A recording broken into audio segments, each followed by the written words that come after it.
Bir umrlik baxtning bir soniyada do'zaxga aylanishini ko'rganmisiz? Men ko'rdim. O'z qizimning, bag'rimdan chiqqan jigarbandimning eng baxtli kuni qanday qilib qonga belanganini o'z ko'zlarim bilan ko'rdim. O'sha dahshatli manzara har lahzada ko'z oldimdan ketmaydi. Oppoq kelinlik libosda polga qulab tushgan farishtamning nigohi, lablaridan oqqan qon va butun borlig'imni yorib yuborgan faryodim. Bularning barchasini men muhabbat 50 yoshida boshdan kechirdim. Endi esa bu yo'qotish meni qanday qilib qasoskor ayolga aylantirganini o'z tilimdan eshitasiz. Hammasi o'sha kuzning iliq tongida boshlandi. Yolg'on baxt va soxta tabassumlar bilan bezalgan tongda. O'sha kuni erta sahardan hovlimiz karnay-surnay sadolariga to'lib toshgan. Qarindoshlar bayram libosida quvonch bilan yugurib yelardi. Men esa ko'zimda sevinch yoshlari bilan qizim Gulnoraning xonasiga kirdim. Gulnora ulkan oyna oldida Parijdan maxsus buyurtma qilingan oppoq parchalardek yaltirab turgan kelinlik libosida o'tirardi. Qop-qora uzun sochlari turmaklangan. Yuzidagi tabassum bahor quyoshiday charaqlardi. Qizim, mening malikam. Ko'z tegmasin senga, dedim ovozim titrab. Uning yoniga kelib, o'z bo'ynimdagi qadimiy ota-bobolarimizdan qolgan qimmatbaho olmos marjonni yechib, uning bo'yniga taqdim. Bu marjonni sening otang, rahmatli, to'yimiz kuni menga taqqan edi. Endi bu senga tumor bo'lsin, bolam. Gulnora meni qattiq bag'riga bosdi. Uning ifori shunday toza, shunday yoqimli ediki, vaqt shu yerda to'xtab qolishini orzu qildim. Rahmat oyijon, siz men uchun hamma narsani qildingiz. Sardor aka ikkimiz sizni hech qachon yolg'iz tashlab qo'ymaymiz. U shunday yaxshi insonki, kecha ham onamizni o'zimiz bilan olib yashaymiz dedi Gulnora. Baxtdan ko'zlari porlab, eshik taqilladi va xonaga qora smokingda, sochlari silliq taralgan, yuzida benuqson jilmayish bilan kuyov bola Sardor kirib keldi. Uning qo'lida 2 qadah va bir shisha qimmatbaho shampan vinosi bor edi. Mening farishtalarim, dedi Sardor shirin ovoz bilan. Muhabbat oyi, ruxsat etsangiz, kelinlik hayajonini bosish uchun Gulnoramga ozgina shirin ichimlik bersam. Axir bugun u juda ko'p asabiylashdi. Albatta bolam. Sizlar gaplashib turinglar. Men mehmonlarga qaray, dedim kuyovimga mehr bilan qarab. Xonadan chiqdim. Sardor Gulnoraning yoniga kelib qadahga sharbat quydi. Uning qo'llari qadahni uzatayotganda bir soniyaga qaltirab ketgandek bo'ldi. Ko'zlarida esa g'alati muzdek uchqun chaqnadi. Lekin Gulnora buni sezmadi. U o'z sevgilisining qo'lidan qadahni olib, oxirigacha ichib yubordi. Bu uning hayotidagi eng dahshatli va so'nggi qultum ekanligini u bechora qiz bilmasdi. Kechqurun soat 8. Shaharning eng hashashli asrlar to'yxonasi. Mingdan ortiq mehmon yig'ilgan. Billur qandillar, oppoq atirgullardan yasalgan arkalar, shohona musiqalar. Hamma narsa ertaklardagidek edi. Davra o'rtasiga kelin va kuyov o'zlarining birinchi raqsi valsni ijro etish uchun chiqishdi. Sokin, yig'latadigan darajada go'zal romantik musiqa yangradi. Sardor Gulnoraning belidan ushlab, uni ohista aylantira boshladi. Men zalning to'rida qizimning baxtini ko'rib, qo'llarimni duoga ochib yig'lab o'tirardim. Lekin raqsning yarmiga kelganda Gulnoraning qadamlari chayqala boshladi. Uning yuzidagi tabassum o'chib, o'rnini dahshatli og'riq va xavotir egalladi. Gulnora nafas ololmay qoldi. Uning qo'llari Sardorning yelkasidan sirpanib tushdi. Sardor aka, yuragim, havo yetmayapti, deb xirilladi u, ko'kragini changallab. Sardor uning so'zlarini eshitmadi yoki eshitishni xohlamadi. U xuddi hech narsa bo'lmagandek Gulnorani qattiqroq ushlab aylantirishda davom etdi. Chida jonim, odamlar qarab turibdi.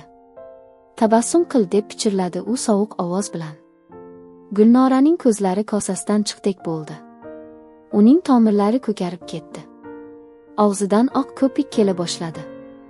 Ona degan bo'g'iq ingrash bilan kelin qizim oppoq dabdabali libosda chalqanchasiga marmar polga qulab tushdi. Gum. Zalda musiqa to'xtab qoldi. Bir soniyalik o'lik sukunatni mening butun koinotni yirtib yuboradigan faryodim buzdi. Gulnora. Men odamlarni turtib, olomonni yorib o'tib, qizimning yoniga yugurib keldim. O'zimni polga, uning ustiga otdim. Gulnoraning ko'zlari ochiq qotib qolgan. Yuzlari ko'karib, nafas olishi to'xtagan edi. Uning bo'ynidagi olmos marjon qarsillab urilib uzilib ketgandi. Qizim, bolam, ko'zingni och. Vrach chaqiringlar. Tez yordam chaqiringlar. O'lyapti bolam deb dodlardim. Gulnoraning muzlab borayotgan yuzlarini silab. Atrofda vahima. Odamlar baqir-chaqir. Hamma narsa ostin-ustun bo'lib ketgandi. Sardor tiz cho'kib, yuzini qo'llari bilan to'sib oldi. U dodlab yig'lardi. Lekin agar kimdir uning barmoqlari orasidan qarayotgan ko'zlariga e'tibor bersa, unda zarracha ham yosh yo'q. Faqat qandaydir sovuq g'alaba uchquni bor edi. Tez yordam mashinasining quloqni kar qiluvchi sirenasi shaharni yirtib o'tdi. Reanimatsiya bo'limi eshigi oldida, qonga dori hidi singan ko'ylagida, devorga suyanib yig'lardim. Sardor yonimda boshini devorga urib, o'zini baxtsiz oshiqlardek tutardi. Oradan bir soat o'tgach, reanimatsiya eshigi ochilib, xirurg shifokor chiqdi. Uning yuzi oqargan, nigohi yerda edi. U boshini chayqadi. Biz qo'limizdan kelgan hamma narsani qildik. Ammo kechikdik. Bemorda o'tkir yurak yetishmovchiligi, massiv infarkt, yurak xuruji ro'y bergan. Uning yuragi to'ydagi kuchli hayajonni ko'tara olmagan. Gulnoraxonni yo'qotdik. Bandalik ekan. Bum. Miyamda yadro bombasi portladi. Butun tanam bo'shashib, hushimdan ketib, muzdek polga qulab tushdim. O'zimga kelganimda kasalxonaning boshqa palatasida yotardim. Yurak xuruji. Qanaqasiga? Gulnora hech qachon yuragidan shikoyat qilmagan. U mutlaqo sog'lom. Sportchi qiz edi-ku. Qanday qilib 22 yoshli sog'lom qiz hayajondan o'lib qolishi mumkin? Mening ona qalbim bu o'limni qabul qila olmasdi. Bu yerda qandaydir dahshatli xato yoki undan ham yomoni, qandaydir qora shubha bor edi. Ertasi kuni qabriston. Kuzgi yomg'ir maydalab yog'ar. Osmon ham bu begunoh qizning o'limiga motam tutayotgandek. Gulnoraning oq matoga o'ralgan tobuti qabrga tushirilayotganda, mening faryodim hatto qabr toshlarini ham yig'latgudek edi. Qizim, meni ham o'zing bilan olib ket. Oq libosing kafanga aylandimi bolam? Sening o'rningga men yotsam bo'lmasmidi, deb o'zimni qabrga otmoqchi bo'ldim. Qarindoshlar meni zo'rg'a ushlab qolishdi. Sardor qabr boshida tizlab o'tirardi. Uning ko'zlaridan shar-shar yosh oqardi. Hamma uni bechora yigit, to'y kuni xotini o'lsa-yu, bir umrlik dardi bo'ldi endi, deb unga achinardi. Lekin mening nigohim Sardorning yuziga emas, uning qo'llariga tushdi. Sardorning qo'llari qaltiramasdi. U go'yo yig'layotgandek yuzini ro'molchasi bilan to'sardi. Ammo uning yelkalarida motamzadaning titrog'i yo'q edi. Yana bir g'alati narsa. Men morgda, o'likxonada qizimning jasadini yuvayotganda, Gulnoraning bo'yniga taqilgan o'sha qadimiy $1 million olmos marjon yo'q ekanligini sezgan edim. To'yxonada polga uzilib tushganda kimdir uni olib qolganmi? Dafn marosimi tugadi. Odamlar tarqaldi. Men qizimning yangi tuprog'i xol bo'lgan qabri ustida yolg'iz o'zim so'tlab o'tirardim. Oqshom cho'kib, qabristonni sovuq zulmat qopladi. Uzoqdan itlarning akillashi eshitilardi. Men ketmayman bolam. Seni yolg'iz qoldirmayman. Ular senga yurak xuruji deyishdi. Lekin sening yuzing ko'kargan. Lablaring go'yo seni kimdir bo'g'gandek, yoki nimadir zahar ichirgandek edi deb pichirladim. Ayol instinkti. Onaning qoni menga tinchlik bermasdi. Tungi soat 23:30. Men qabr yonidagi katta daraxtning soyasida qop-qora ko'ylagimga o'ralgancha qotib o'tirardim. Sovuq suyak-suyagimdan o'tib ketgan. Ammo ketishni xohlamasdim.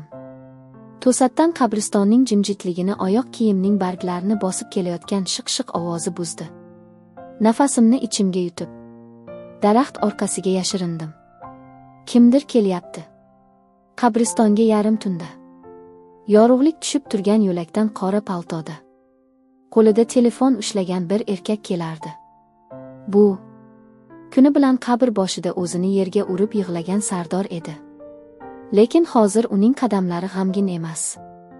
Aksincha, xuddi uchrashuvga kelgandek yengil va ishonchli edi.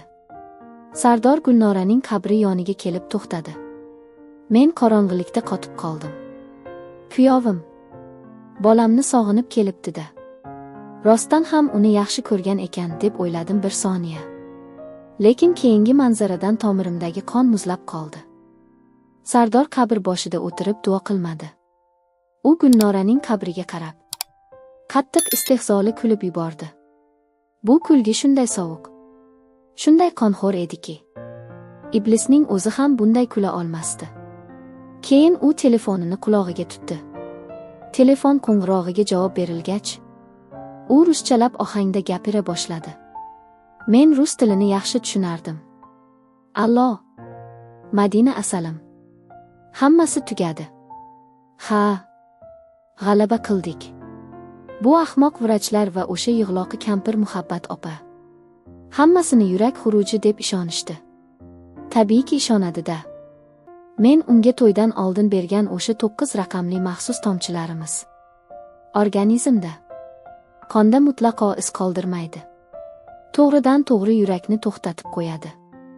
Men uni mukammal darajada o'ldirdim. Bum. Yuragim urishdan to'xtab qoldi. Nafas olishim bo'g'zimga tiqilib, qo'llarim bilan og'zimni yopdim. O'z ko'zlarimga, quloqlarimga ishonmasdim. Sardor, farishtadek qizimning kuyovi, aslida uning qotili ekan. U dori berib, o'zining nikoh to'yida o'z xotinini ataylab o'ldirgan ekan. Va u yerda qandaydir Madina degan o'ynash ham bor ekan. Sardor qabr toshini oyog'i bilan tepib qo'yib, gapida davom etdi. Sen tezroq bank hujjatlarini tayyorla. Kelin olgan bo'lsa ham men uning qonuniy eriman. Kampirning nomidagi 2 ta zavod, barcha bank hisoblari qonun bo'yicha to'g'ridan to'g'ri menga o'tadi. Aytgancha, yoddan chiqmasdan oldin, morgda jasadni yuvishlaridan oldin murdaning bo'ynidan olmos marjonini yechib oldim. Uni ertaga auksionga $500 ming sotamiz. Ahmoq Gulnora. U haqiqatan ham meni sevaman deb o'ylagandi. Yaxshi uxla ahmoq qiz. Ertaga o'rningni men egallayman. Sardor yerga, qabr ustiga tuflab qo'ydi va kulib orqasiga qaytib ketdi. Daraxt ortida turgan 50 yoshli onaning butun vujudi, butun dunyosi yadroviy portlashdek chilparchin bo'ldi. Qizim baxtiga erishdim deb o'ylagan farishtasi iblisning qurboni bo'lgan edi. Uning butun boyligiga ega chiqish uchun oldindan tuzilgan qonli va sovuqqon sxema. Men qorong'u qabristonda qizimning hol tuprog'ini quchoqlab, unsiz qon yig'ladim. Lekin bu yig'i endi motam yig'isi emasdi. Ko'z yoshlarim quridi. Nigohimdagi mehribon, sodda ona o'ldi. Uning o'rniga ko'zlarida o'lim va qasos olovi yonayotgan yengilmas bir qahramon. Quturgan ona Arslon uyg'ondi. Sen mening qizimni o'ldirding iflos iblis. Sening bu qilmishing uchun faqatgina qamoq kamlik qiladi. Men seni o'zimning qo'llarim bilan parchalab, tiriklayin shu qabrga ko'maman deb pichirladim tishlarimni g'ijirlatib. Odamzod qattiq dard chekkanda uning qalbi 2 ta yo'ldan birini tanlaydi. Birinchisi, kunda ado bo'lib o'limga taslim bo'lish. Ikkinchisi, ko'z yoshlaringni, dardingni esa dushmaningni yanchib tashlaydigan o'tkir qilichga aylantirish. Qabristonda o'z kuyovim, Farishtak qizimning qotili Sardorning dahshatli qahqahasini va uning sirlarini eshitgan on. Men o'sha qorong'u tunda ichimdagi sodda mehribon ayolni o'ldirdim. Men endi yig'lamasdim. Sardor. Kampir yurak xurujiga ishondi. U endi mening qo'limda deb o'ylaganida. Aslida u o'zining eng dahshatli jallodining iniga o'z oyoqlari bilan kirib kelayotganini bilmasdi. Olja va ovchining o'rni almashdi. Endi yovuzlik uchun adolatning qonli teatri boshlanmoqda. Tong otdi. Men qabristondan uyimga qaytdim. Dush qabul qildim. Yuzimdagi loy va qora dog'larni yuvdim. Ko'zguga qarab, o'zimning qizarib ketgan ko'zlarimga uzoq tikildim. Sardor, sen mening butun boyligimni, zavodlarimni olish uchun qizimni o'ldirding. Sen meni ahmoq qilib, pullarim bilan xorijga qochmoqchisan. Lekin men seni shunchaki politsiyaga topshirmayman. Qamoq sen uchun juda oson qutulish bo'ladi. Men seni aqldan ozdiraman. Sen mendan yalinib o'lim so'raysan, deb pichirladim ko'zgudagi aksimga qarab. Shu payt darvoza taqilladi. Men darhol o'zimni holsiz, tushkun va qayg'uga botgan, yuragi ezilgan bechora ona qiyofasiga soldim. Bu mening hayotimdagi eng dahshatli rol edi. Eshikni ochganda ro'paramda qora kostyumda, qo'lida Gulnoraning katta rasmi bilan Sardor turardi. Uning yuzida yana o'sha soxta motamzada ifodasi. Muhabbat oyi. Men keldim. Uyimiz shunday huvillab qoldi. Gulnorasiz qanday yashayman endi? Sardor duduqlanib, o'zini yig'layotgandek ko'rsatib, meni quchoqlamoqchi bo'ldi. Ichimdan jirkanish hissi, iblisni shu yerdayoq bo'g'izlab tashlash xohishi keldi. Lekin o'zimni ushladim. Sardorning qo'llariga teginganda Gulnoraning o'layotgandagi ko'kargan lablari ko'z oldimga keldi. Kiring bolam, dedim yig'lamsiragan ovozda. Siz endi mening yagona tayanchimsiz. Gulnoram sizni juda sevardi. Siz bu uydan ketmang Sardorjon. Mening zavodlarimni, ishlarini ham o'zingiz boshqarasiz. Men endi qarib qoldim. Faqat qizimning qabriga borib yig'lashdan boshqa ishim yo'q. Sardorning ko'zlarida yashirin yovvoyi chaqmoq chaqnab ketdi. U ichida bayram qilardi. Mana, men o'ylagandek bo'ldi. Ahmoq kampir o'z ixtiyori bilan butun imperiyasini qo'limga tutkazyapti. Yana 1-2 hafta chidasam hammasi mening nomimga o'tadi. Oyijon, siz nimalar deyapsiz? Menga hech qanday zavod kerak emas. Menga faqat Gulnoramning xotirasi kerak. Lekin siz shunday xohlasangiz, men sizga suyanchiq bo'lib qolaman, deb yolg'ondan ko'z yoshlarini artdi qotil. Sardor mening dabdabali hovlimdagi eng katta mehmonxonaga joylashdi. U o'zini xuddi uyning qonuniy xo'jayinidek tuta boshladi. U xizmatkorlarga qo'pol muomala qilar, o'ziga qimmatbaho taomlar buyurtma qilardi. Men esa xuddi qizimning dardida aqldan ozgan ayoldek ko'p vaqtimni o'z xonamda o'tkazib, go'yo hech narsani sezmayotgandek rol o'ynardim. Ammo asliyat umuman boshqacha edi. Men yoshlikdan yirik biznesni boshqargan, o'tkir aql va katta aloqalarga ega ayolman. Men yashirincha xorijdagi eng kuchli it mutaxassislarni, hakerlarni yollab, butun qasrning har bir burchagiga, Sardorning yotoqxonasidan tortib, uning kiyinish xonasi, garderobi va oshxonagacha o'ta nozik, igna ichidek keladigan yashirin kameralar va ovoz yozish moslamalarini o'rnattirib chiqdim. Mening xonamda esa ulkan yashirin monitorlar joylashgan. Men Sardorning har bir nafasini, har bir qadamini kuzatib turardim. Ikkinchi kuni Sardor zavodga borib kelaman deb uydan chiqib ketdi. Men darhol uning yotoqxonasiga kirdim. Qabristonda eshitgan dahshatli so'zlar qulog'im ostida jaranglardi. Men unga 9 raqamli tomchi dori berdim. Qonda iz qoldirmaydi. Zahar qayerda? Sardor uni o'zi bilan olib yurmaydi. U albatta uni biror joyga yashirgan. Men Sardorning narsalarini tintuv qildim. Kostyumlari, seyfi, poyabzallari. Hech narsa yo'q. Lekin ayolning o'tkir ko'zi Sardorning qimmatbaho charm chemodanning ostki qismidagi g'alati chokiga, tikuviga tushdi. Men pichoq olib chokni ehtiyotkorlik bilan so'kdim. Shiq. Maxfiy astar ochildi.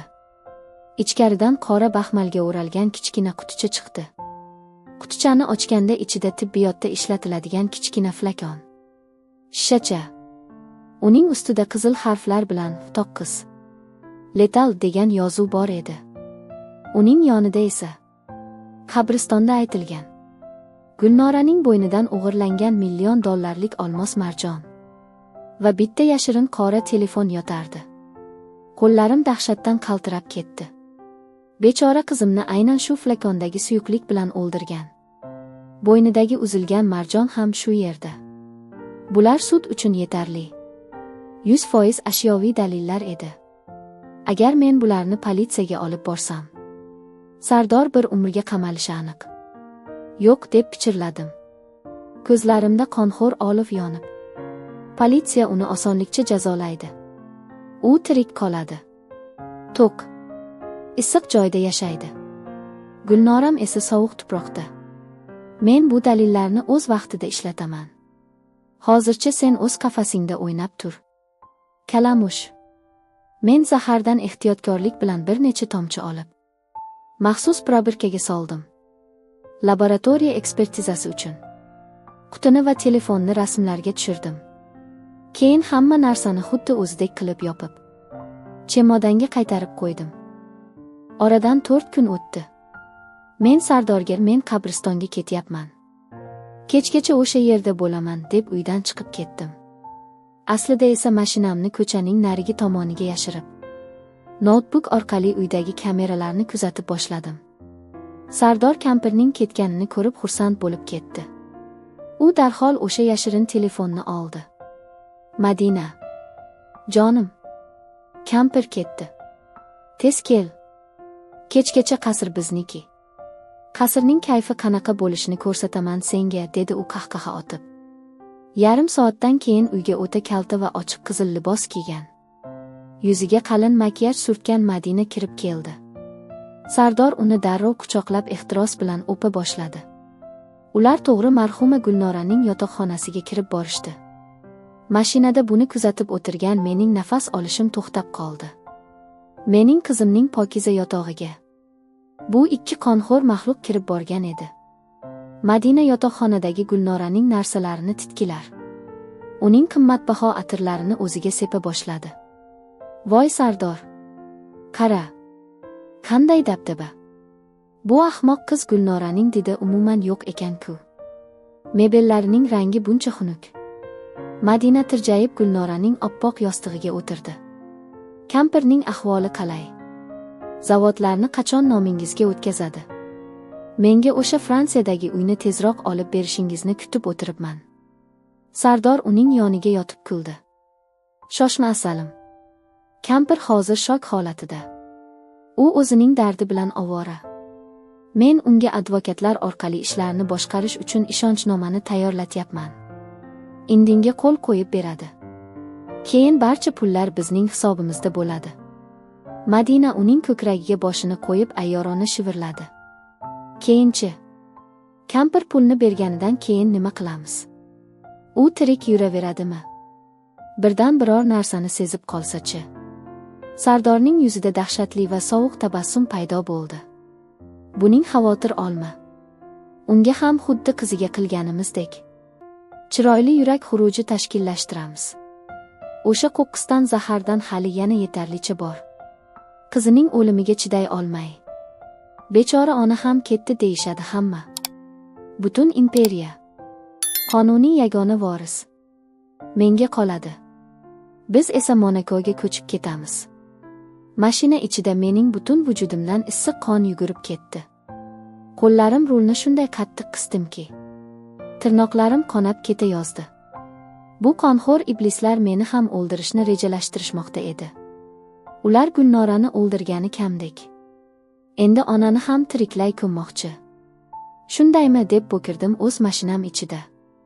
Ko'zlarimda yovvoyi g'azab vulqoni otilib. "Sen meni o'ldirmoqchimisan Sardor?" "Yo'q. Men sening hayotingni shunday do'zaxga aylantiramanki, sen har bir nafas olganing uchun mendan kechirim so'raysan. O'yinni endi men boshlayman. 3 kundan so'ng Sardor uyning to'rida katta basseynda cho'milib chiqdi. U o'zini dunyo hukmdoridek his qilar. Qo'shiq xirgoyi qilardi.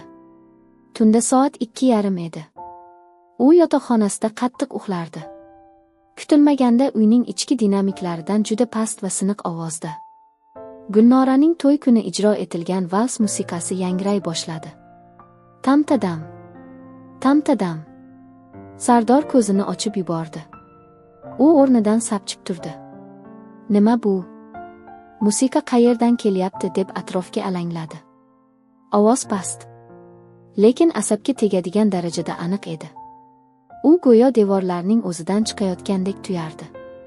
U yo'lakka chiqdi. Qasr qop-qorong'u. Hamma joy jimjit. Faqat o'sha musiqa. Sardor va Gulnora to'y kuni raqsga tushgan. Gulnora qulab tushgan o'sha dahshatli musiqa o'ynardi. Sardor qaltirab chiroqni yoqmoqchi bo'ldi. Lekin chiroq ishlamadi. Shu payt burniga o'tkir atir hidi urildi. Bu Gulnora to'y kuni sepgan. Faqatgina unga xos bo'lgan qimmatbaho Parij atri edi. Sardorning yuragi orqasiga tortib ketdi. Kim bor? Kampir bu senmi? Deb baqirdi Sardor asabiy qaltirab. Javob o'rniga faqat musiqa ovozi biroz balandlashdi. Sardor qo'rquv bilan hammomga kirdi. U yuziga sovuq suv urmoqchi bo'lib kranni ochdi. Lekin kran suvi o'rniga qip-qizil, qonga o'xshash suyuqlik oqib tushdi. Men ataylab suv tizimiga qizil bo'yoq qo'shib qo'ygan edim. Sardor qichqirib yuborib orqaga tisarildi.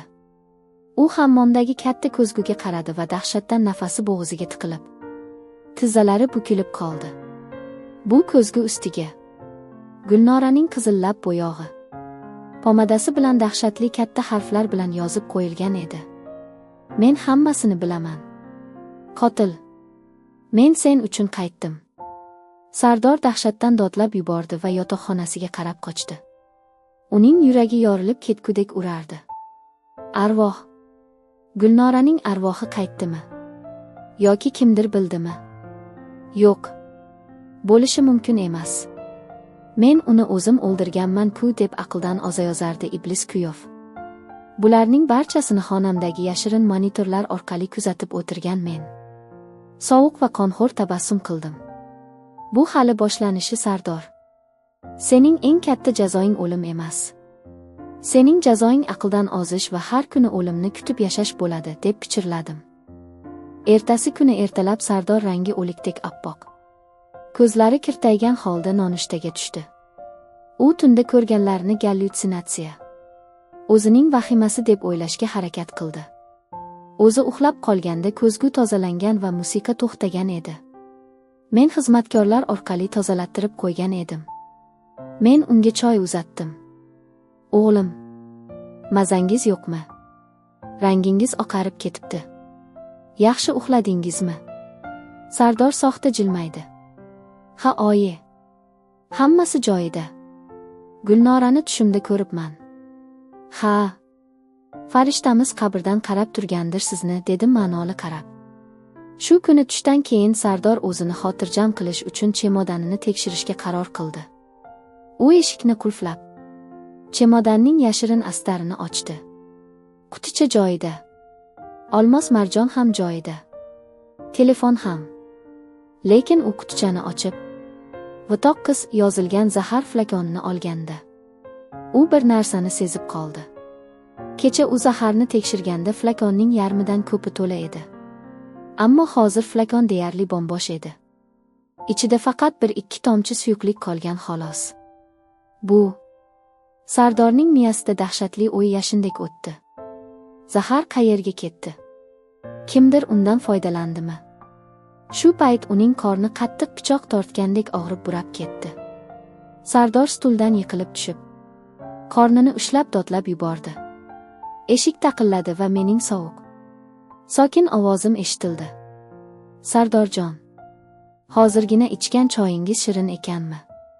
Qizim Gulnora ham to'y kuni o'sha sharbatni juda shirin deb ichgan edi-ya. Sardorning ko'zlari kosasidan chiqib ketayozdi. U eshik tomon sudralib borarkan, og'zidan oq ko'pik emas, qon kela boshladi. Kampir hamma narsani bilar ekan. Kampir unga o'zining zaharini beribdi. Sardor hozir shu yerda Gulnora kabi o'ladimi? Yoki men uni tiriklayin parchalash uchun zaharning miqdorini kamroq berganmidim?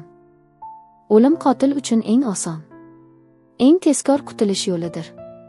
Haqiqiy qasos dushmanni bitta o'q bilan qulatish emas, balki uni o'zining gunohlari ichida tiriklayin kuydirish, har bir nafasini azobga aylantirishdir. O'z qizimning jallodi. Iblis kuyov Sardor bilan bir uyda yashab, uning tomog'iga sekin-asta sirtmoq tortgan men. Nihoyat o'zimning birinchi o'limbob zarbamni berdim. Sardor tayyorlagan zahardan tatib ko'rib, yerda jon talvasida to'lg'anib yotgan edi. O'lim farishtasi unga shafqat qilmasligini bilardi. Ammo u bitta narsani, onaning qasosi o'lim farishtasidan ham shafqatsizroq ekanini hali bilmasdi. U o'zimni o'ldiryapman deb o'ylagandi. Lekin aslida uning chinakam jahannami endi boshlanayotgan edi. Sardor yotoqxonaning gilamida qornini changallab pishqirardi. Uning tomirlari yuzasiga bo'rtib chiqqan. Og'zidan qon va so'lak oqardi. U xuddi to'y kuni Gulnora qanday nafas yetishmay xirillagan bo'lsa, xuddi shunday ahvolda tirchilardi. Yordam beringlar. Vrach. O'lyapman deb duduqlanardi Sardor eshik tomonga qarab qaltiragan qo'lini cho'zib. Eshik ohista ochildi. Ostonada egnimga qop-qora ko'ylak kiygan, yuzimdan nafrat va sovuq tabassum qotib qolgan holda men turardim. Men yerda xuddi chuvalchangdek to'lg'anayotgan Sardorga qarab sekin qadam tashladim. Qanday ekan sening o'sha 9 zaharingning ta'mi? Iblis deb pichirladim uning tepasida turib. Qizim ham sening qo'lingdan o'sha zaharni ichganda shunday azoblangandimi? Sardor dahshat va og'riq ichida mening ko'zlarimga qaradi. U hamma narsani tushundi. Kampir ahmoq emas ekan. Kechir, oyi. Men. U ortiqcha gapira olmadi. Uning ko'z ongi qorong'ulasha boshladi. Nafas olishi sekinlashib, yuragi urishdan to'xtayotganini his qildi. U o'layotganiga ishonchi komil edi. Qo'llari bo'shashib, ko'zlari yumildi. Taq. Men uning jonsizdek yotgan tanasiga uzoq tikildim. So'ngra qo'limdagi qora telefonni olib, kimgadir qo'ng'iroq qildim. U tayyor. Bolalar, uni yer to'laga olib tushinglar. Xonaga 2 qop-qora kiyingan, quloqchin taqqan barzangi yigitlar kirib keldi. Bular mening rahmatli erimdan qolgan eng sodiq yashirin tansoqchilar edi. Ular Sardorning tanasini ko'tarib, qasrning eng tagidagi hech kim bilmaydigan tashlandiq bunkerga qarab sudrab olib ketishdi. Sardor o'lmagan edi. Men uning choyiga dahshatli o'lim zaharini to'liq solmagan, balki uni o'tkir asab tizimini falash qiluvchi va dahshatli og'riq beruvchi paralizovanniy dori bilan aralashtirgan edim. Qotil o'limni his qildi, ammo tirik qoldi. Tiriklayin do'zaxga tushish uchun. Shaq-shuq. Sovuq metallning jaranglagan ovozidan Sardor xirillab o'ziga keldi. Uning ko'zi yorug'likdan qamashib ketdi. Atrof qop-qorong'u. Zax va mog'or hidi keladigan yer to'la. Zindon. Sardor o'rnidan turmoqchi bo'ldi, lekin harakatlana olmadi. Uning 2 qo'li va 2 oyog'i qalin, zanglagan temir zanjirlar bilan og'ir temir stulga kishanlab tashlangan edi. Uning qarshisida qorong'ulik ichida stulda men o'tirardim. Uyg'ondingmi yigit, dedim qo'limda Gulnoraning rasmini silab. Xush kelibsan o'zingning yangi uyingga. Bu yerdan sening ovozingni hech kim eshitmaydi. Kampir deb bo'kirdi Sardor quturgan itday zanjirlarni siltab. Sen nima qilib qo'yganingni bilasanmi? Meni yo'qolib qolganimni bilishsa, politsiya seni qamab yuboradi. Meni bo'shat. Men seni o'ldiraman. Men qahqaha otdim. Politsiya. Sening o'limingni ular hech qachon bilishmaydi. Chunki men sening nomingdan xorijga samolyot chiptasi sotib oldim. Sening telefoningdan. Men xorijga ketyapman deb hammaga xabar jo'natdim. Sen qonun bo'yicha bu uydan qochib ketgansan, Sardor. Sening endi hech kiming yo'q. Men pultni oldim va devordagi katta ekranni yoqdim. Ekranda Sardorning qabristondagi dahshatli suhbati. Uning qabr toshiga tuflab Madina bilan telefonlashgani. Yashirin video yozuvda qolgan ovozi yangrardi. Men unga to'ydan oldin bergan o'sha 9 raqamli maxsus tomchilarimiz. Uni mukammal o'ldirdi. Bo'ynidagi marjonni yechib oldim. Sardor o'zining bu iqrorini o'z qulog'i bilan eshitib, dahshatdan qotib qoldi. Uning yuzi oqardi. Tizzalari qaltiray boshladi. U hammasi tamom bo'lganini, qochishga bitta ham imkoniyati qolmaganini anglab yetgandi. Sen o'z iqroringni qizim Gulnoraning qabri ustida aytganing uchun xursand bo'lishing kerak, dedim men Sardorning oldiga kelib, uning iyagidan qattiq qisib. Lekin sen o'ylaysanki, jazo shu yer to'ladami? Yo'q. Sening yoningda yana bitta bo'sh stul turibdi. Ko'ryapsanmi? Sardor qorong'ulikdagi ikkinchi temir stulga qaradi. Kim u yerga o'tiradi? Nimalar qilyapsan o'zi, psixopat kampir? Men uning yuziga qattiq tarsaki tushirdim. Chap. Sardorning labi yorilib qon oqdi. U stulga, sening o'sha iflos o'ynashing, yotog'imni bulg'agan Madina kelib o'tiradi. Men ikkalangni qanday qilib bir-biringning go'shtingni yeyishingni shu kameralar orqali tomosha qilaman. Men o'girilib, yer to'laning og'ir eshigi tomonga qadam bosdim va chiroqlarni o'chirib yubordim.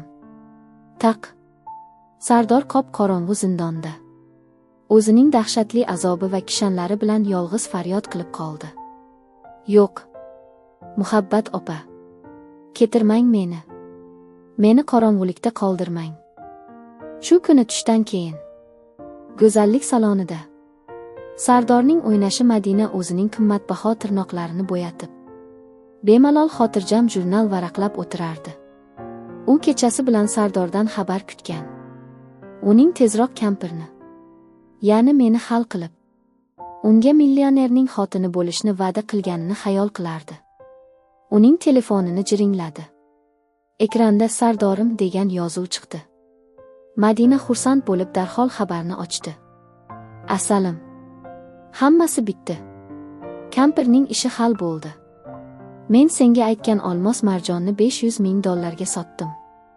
Pullar naqd qo'limda. Darhol shahardan tashqaridagi eski Qizil qasr dala hovlisiga yetib kel. O'sha yerda pullarni olamiz va to'g'ri aeroportga, Monakoga uchamiz. Tez kel. Madinaning ko'zlari kosasidan chiqdek bo'ldi. $500,000. Monako. Kampir o'libdi. Qizlar bo'ldi. Tezlashtiring. Mening juda muhim shaxsiy parvozim bor. Men boyidim, deb qahqaha otdi Madina go'zallik salonidagi xizmatchilarga qarab. U o'zining qizil paltosini kiyib, eng qimmat atirlarini sepdi va taksiga o'tirib, Qizil qasr dala hovlisi tomonga uchib ketdi. U yerdagi qorong'u binoda uni pullar emas, balki o'lim farishtasi kutib turganini xayoliga ham keltirmasdi. Tashlandiq. O'rmon ichida joylashgan eski Qizil qasr dala hovlisi. Atrofda hech kim yo'q. Madina taksidan tushib, baland poshnasida qor va loy kechib eshik oldiga keldi. Eshik ochiq edi. Sardor, jonim, men keldim. Pullar qani, deb ishvali ohangda chaqirdi Madina ichkariga kirib. Ichkarisi sovuq, qorong'u edi.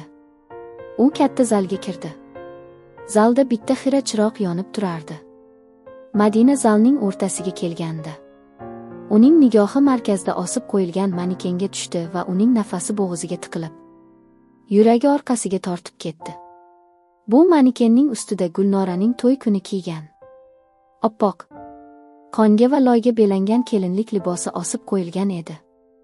Libosning bo'yniga esa o'sha $500,000 olmos marjon ilib qo'yilgan edi.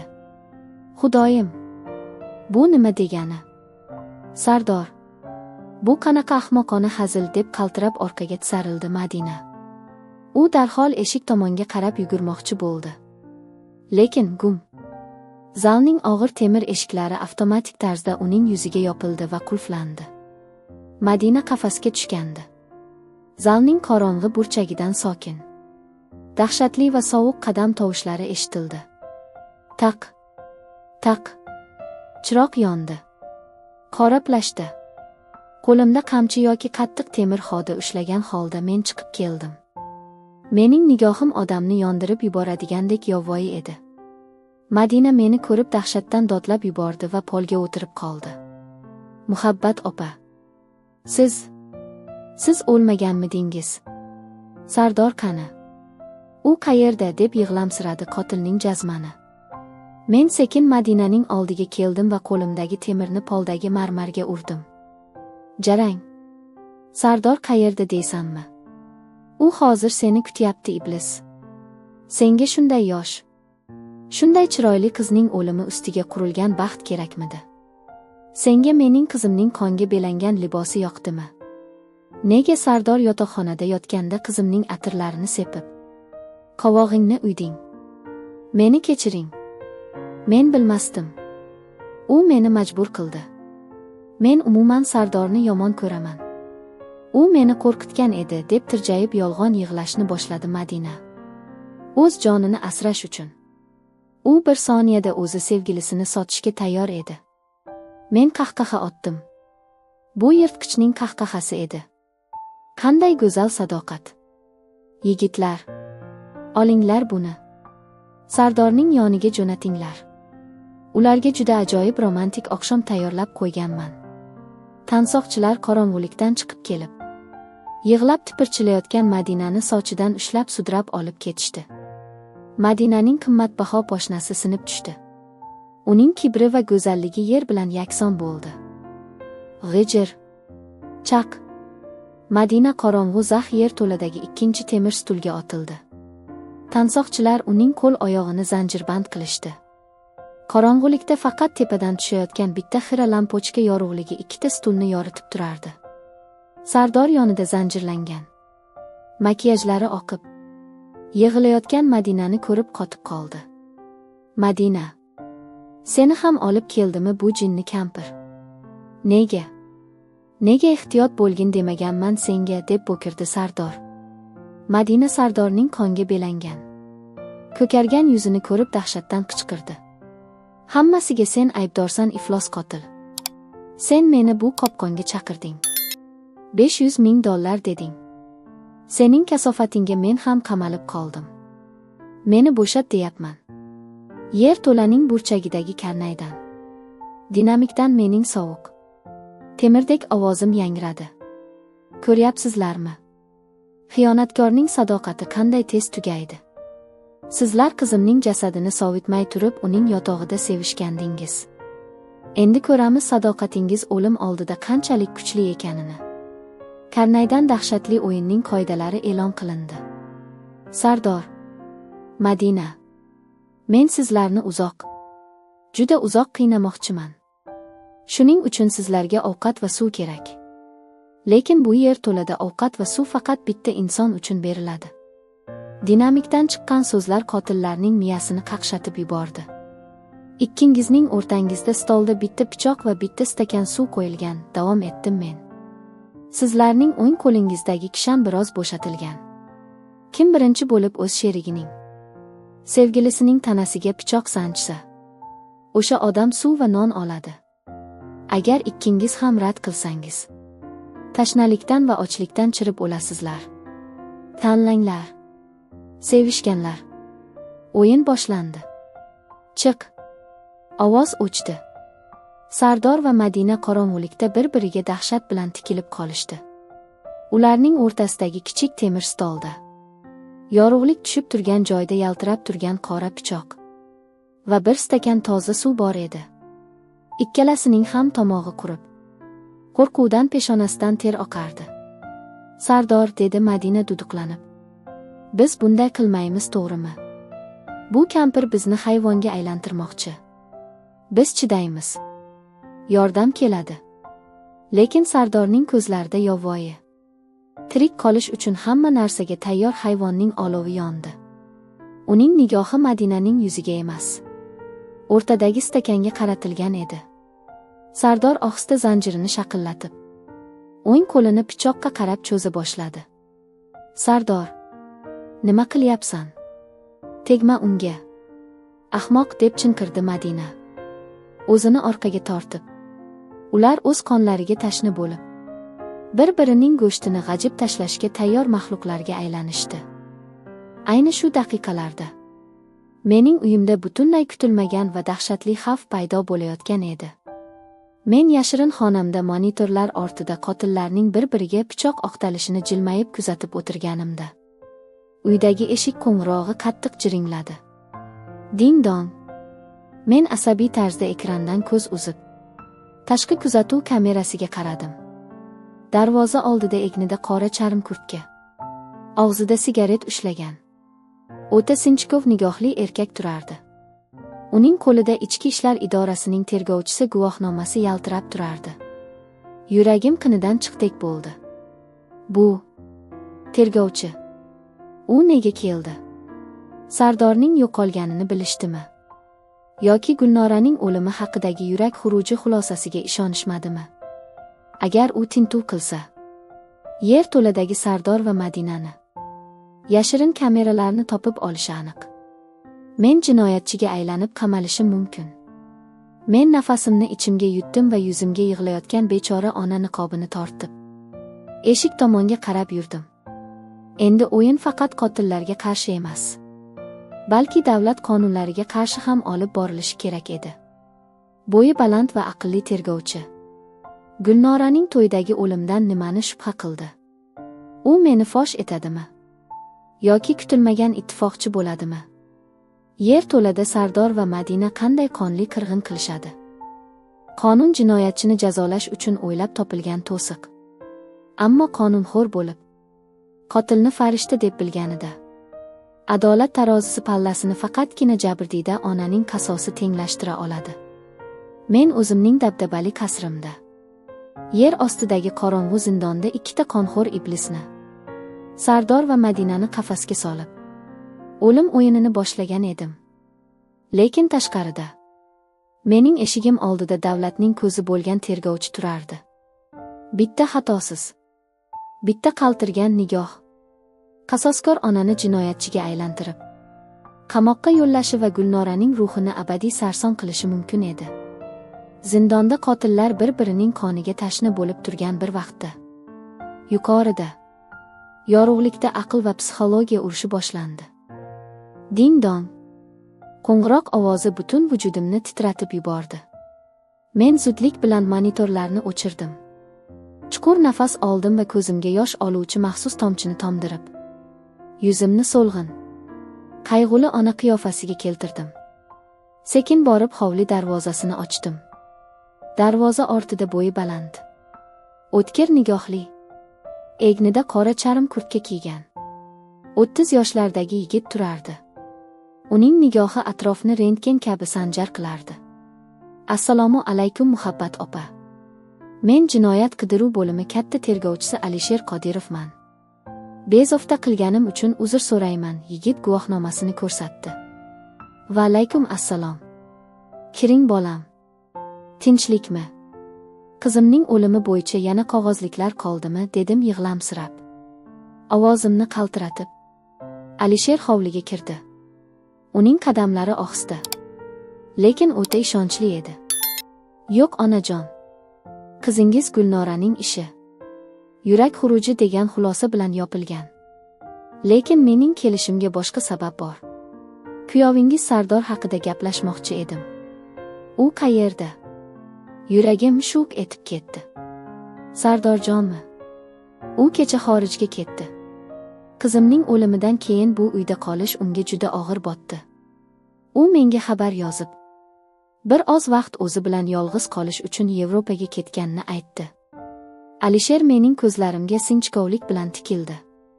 Bu qarash ichimga kirib borayotgandek edi. Shunday deng. Juda qiziq. Alisher cho'ntagidan kichik daftarini oldi. Biz bugun ertalab qora bozordagi qandaydir oldi-sotdi ishi bo'yicha reyd o'tkazganimizda, auksionga qo'yilgan juda noyob qadimiy olmos marjonni aniqladik. o'g'irlikda shubha qilinib tekshirilgandi. Uni auksionga sizning kuyovingiz Sardor olib kelib topshirgani ma'lum bo'ldi. Lekin Sardorning o'zini topolmadik. Aeroport ma'lumotlariga ko'ra, u hech qanday samolyotga chiqmagan. Uning pasporti chegarani kesib o'tmagan. Nafasim bo'g'zimga tiqilganini his qildim. Sardor Marjonni auksionga berishga ulgurgan ekan. Ahmoq qotil. Endi tergovchi uning yo'qolib qolganidan shubhalanyapti. Ammo men yillar davomida katta bizneslarni boshqargan temir xotin edim. Darhol ko'z yoshlarimni to'kib rolga kirdim. Marjon deysizmi? Xudoyim. Axir u mening marhum qizimning taqinchog'i edi-ku. Uni Sardor o'g'irlabdimi? Yaramas. U menga motamzada bo'lib ko'ringan edi. Uni topinglar, tergovchi bolam.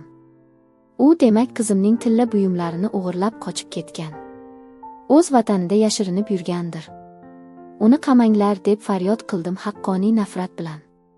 Chunki nafratim rostdan ham bor edi. Alisher bu emotsiyalarni ko'rib biroz yumshadi. Tinchlaning ona. Biz uni albatta topamiz. Men shunchaki uning qayerdaligini so'rash uchun kelgandim. Agar u siz bilan bog'lansa, darhol bizga xabar bering. Va aytgancha, Alisher ketayotib eshik oldida to'xtadi.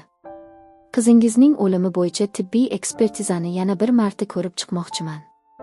Sardorning to'y kuni Marjonni yechib olishga ulgurgani menda juda g'alati shubhalar uyg'otyapti. Zulfiya opaning ko'zlarida yosh bilan g'azab aralash bir o't yonardi. U hamon titroq bosgan ovozi bilan menga yuzlandi. Muhabbat opa, meni u yerga, o'g'limning oldiga olib boring. Men uning ko'zlariga qarab, bu haqiqatni o'z tilidan eshitmoqchiman. Yuragimda bir lahza ikkilanish bo'ldi. Axir Zulfiya opa ham ona. U begunoh edi. Uning yagona aybi shunday vahshiy bir iblisni dunyoga keltirgani edi. Lekin haqiqat uning ham ko'zini ochishi kerak edi. Adolat ko'r-ko'rona bo'lmasligi kerak.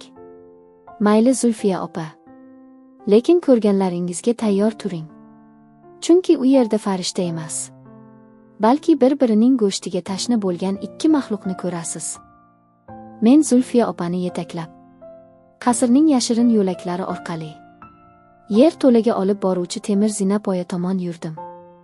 Zinapoya zax va qorong'u edi. Qadimiy tosh devorlardan sizib chiqqan suv tomchilari xuddi vaqtning o'zi yig'layotgandek tuyulardi.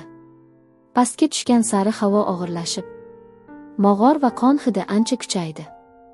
Zulfiya opa qo'limni qattiq siqib olgan. Uning nafas olishi notekis. Yuragi ko'kragidan chiqib ketay deyardi. Nihoyat biz kuzatuv xonasiga yetib keldik.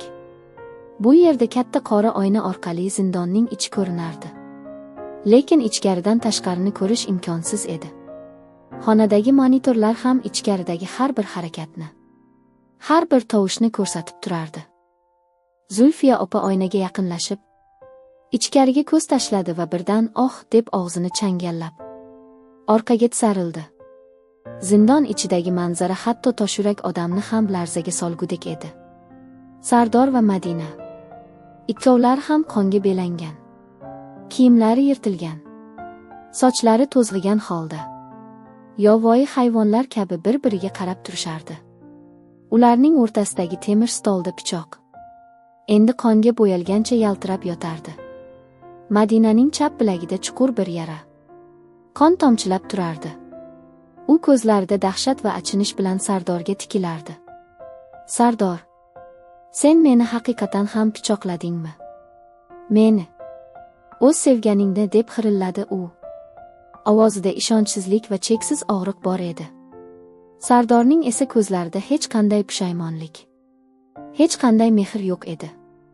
Uning nigohi ochlikdan va suvsizlikdan quturgan sirtlonning nigohiga o'xshardi. Sevganim deb bo'kirdi Sardor, og'zidan so'lak sachratib. Sen men uchun shunchaki vosita eding. Madina, men hamma narsani boylik uchun, pul uchun qildim. Gulnora, sen, kampir, hammangiz mening qurbonim bo'lishingiz kerak. Endi esa faqat men omon qolaman. Suv va non. Faqat men uchun. Zulfiya opa bu so'zlarni eshitib, tizzalari bo'shashib, yerga cho'kdi. Uning ko'zlaridan tinimsiz yosh oqardi. Yo Rabbim, bu mening o'g'lim emas. Bu bir yirtqich. Bu iblisning o'zi, deb pichirladi u. Men uning yoniga cho'kdim va yelkasidan ushladim. Zulfiya opa, endi ko'rdingizmi haqiqatni? Sizning o'g'lingiz mening qizimni, o'z xotinini, to'y kuni shu zaharlar bilan o'ldirdi. Va endi omon qolish uchun o'z o'ynashini ham o'ldirishga tayyor. Bu qanday maxluq ekanini ko'ryapsizmi? Zulfiya opa yuzini qo'llari bilan to'sib, sekin yerga egildi. Keyin boshini ko'tardi. Uning ko'zlaridagi yosh qurigan. O'rniga sovuq bir qat'iyat paydo bo'lgan edi. Muhabbat opa, siz haqsiz. Bu maxluq mening o'g'lim emas. Men uni qornimda ko'targanman. Lekin u qalbini shaytonga sotgan. Endi u men uchun begona. Men uning jazosini o'z ko'zim bilan ko'rmoqchiman. Men bosh irg'adim va pultni qo'lga olib, mikrofonni yoqdim. Ovozim zindon ichidagi dinamiklarda aks sado berib yangradi. Sardor, o'zingni onangga qara. U seni ko'rib turibdi. U seni kechagi farishtadek o'g'li deb bilardi. Endi esa u sendan voz kechdi. Sardor bu ovozni eshitib qotib qoldi. U boshini ko'tarib qora oyna tomonga bo'sh nigoh bilan tikildi. Onam, yo'q. Bu yolg'on. Kampir yolg'on gapiryapti. Onam meni hech qachon tashlab ketmaydi, deb baqirdi u. Lekin ovozda titroq bor edi. Shunda men Zulfiya opaning qo'liga mikrofonni tutdim. U chuqur nafas oldi va titroq, ammo qat'iy ovoz bilan gapirdi. Sardor, bu men, onang. Men seni kechira olmayman. Sen mening qonimdan bo'lsang ham, yuragimdan abadiy o'chirdim seni. Sen inson emassan. Sen jinoyatchisan. Qotilsan. Endi har qanday azobingga loyiqsan. Bu so'zlar zindonda aks sado berdi. Sardor bir necha soniya qotib qoldi. Keyin uning yuzidagi so'nggi aql-idrok parchalari ham yo'qoldi. U vahshiyona qichqirib Madinaga qarab tashlandi. Meni hech kim sevmaydi. Unda hech kim qolmasin. Madina dahshat ichida qichqirdi. Lekin u kishanlangan edi. Faqat o'zini himoya qilish uchun qo'lini ko'tardi. Men esa Zulfiya opani uzoqlashtirib, yana pultni oldim. Endi bu o'yinga chek qo'yish vaqti kelgan edi. Chunki tergovchi Alisherning shubhalari meni har daqiqada ta'qib qilardi. Agar u yana qaytib kelsa yoki qidiruv boshlansa, men tayyor turishim kerak edi. Men endi yakuniy zarbani berishga qaror qildim. Lekin bu zarba o'lim emas, balki ularning butunlay aqldan ozishi va o'z qilmishlarini butun dunyoga tan olishi bilan yakunlanishi kerak edi. Men politsiyaga qo'ng'iroq qilishdan oldin ularning oxirgi iqrornomalarini yozib olishim kerak edi. Ertasi kuni erta tongda men bir qarorga keldim. Zulfiya opa bilan birga biz Sardor va Madinaning barcha jinoyatlarini tan olgan video tasmasini tayyorladik. Men ularga oxirgi imkoniyat berdim. Agar hamma haqiqatni, Gulnorani qanday o'ldirganingizni, Marjonni qanday o'g'irlaganingizni va meni ham o'ldirmoqchi bo'lganingizni tan olsangiz, sizlarga zahar o'rniga sud yo'lini va'da qilaman, dedim. Ular charchagan, ochlik va qo'rquvdan aqldan ozish darajasida edi. Sardor birinchi bo'lib bo'shashdi. U hamma rejalarini, Madina bilan tuzgan fitnalarini birma-bir aytib berdi. Madina ham unga qo'shilib yig'lab iqror bo'ldi. Men bularning barchasini yashirin kameralarga yozib oldim. Endi menda nafaqat ashyoviy dalillar, balki ularning o'z og'zidan chiqqan so'zlar ham bor edi. O'sha kuni tushdan keyin men tergovchi Alisherga qo'ng'iroq qildim. Alisherjon, Men sizga yordam bera olaman. Kuyovim Sardor va uning o'ynashi Madina. Ular qizimni o'ldirishgan. Menda hamma dalillar bor. Ular hozir shahardan tashqaridagi Qizil qasr degan dala hovlisida yashirinib yotibdi. Iltimos, adolatni qaror toptiring. Alisher hayratdan nima deyishini bilmay qoldi. U bir zumda maxsus guruh bilan Qizil qasrga yo'l oldi. Men esa ularga anonim tarzda joylashuvni xabar qildim. Politsiya yetib kelganda Sardor va Madina yarador, ruhiy ezilgan holda o'zlari qilgan jinoyatni butunlay tan olishdi. Alisher ularni qo'lga olib, dalillarni yig'ib oldi. Zahar flakoni, marjon, telefon yozuvlari va mening yashirincha uzatgan videolar. Hammasi sud uchun yetarli edi. Sud jarayoni shov-shuvli bo'ldi. Sardor va Madina o'z qilmishlariga yarasha umrbod qamoq jazosiga hukm qilindi. Sud zalida qo'limda Gulnoramning surati bilan o'tirganimda qizimning ruhi nihoyat tinch topganini his qildim. Zulfiya opa ham o'g'lining jinoyati fosh bo'lganidan keyin ko'z yoshlarini to'kib mendan kechirim so'radi. Men uni kechirdim. Chunki u ham qotil onasi bo'lishning azobini bir umr tortadi. Adolat g'alaba qozondi. Lekin bu adolat mening qo'limdan, onalik qasosim orqali keldi. Oradan oylar o'tdi. Men hali ham qizimning xonasiga kirganimda uning kelinlik libosiga qarab ko'z yoshlarimni to'xtata olmayman. Lekin endi bu ko'z yoshlar zaiflikdan emas, balki sog'inchdan va uning qalbimdagi muhabbatidan. Men Gulnora nomidagi xayriya jamg'armasini ochdim. Yetim qizlarning to'ylarida ularga sep beradigan, ularning boshini silaydigan bir maskan yaratdim. Chunki bilaman, har bir qiz o'zining baxtli kunida onasining duosiga muhtoj. Va men shu onalarning duosi bo'lib qoldim. Zero o'sha qonli to'yda yo'qolgan baxt endi boshqa qizlarning taqdiriga aylanmasligi uchun men butun umrimni bag'ishladim. Va har gal qizimning suratiga qaraganimda uning jilmayishini eshitaman.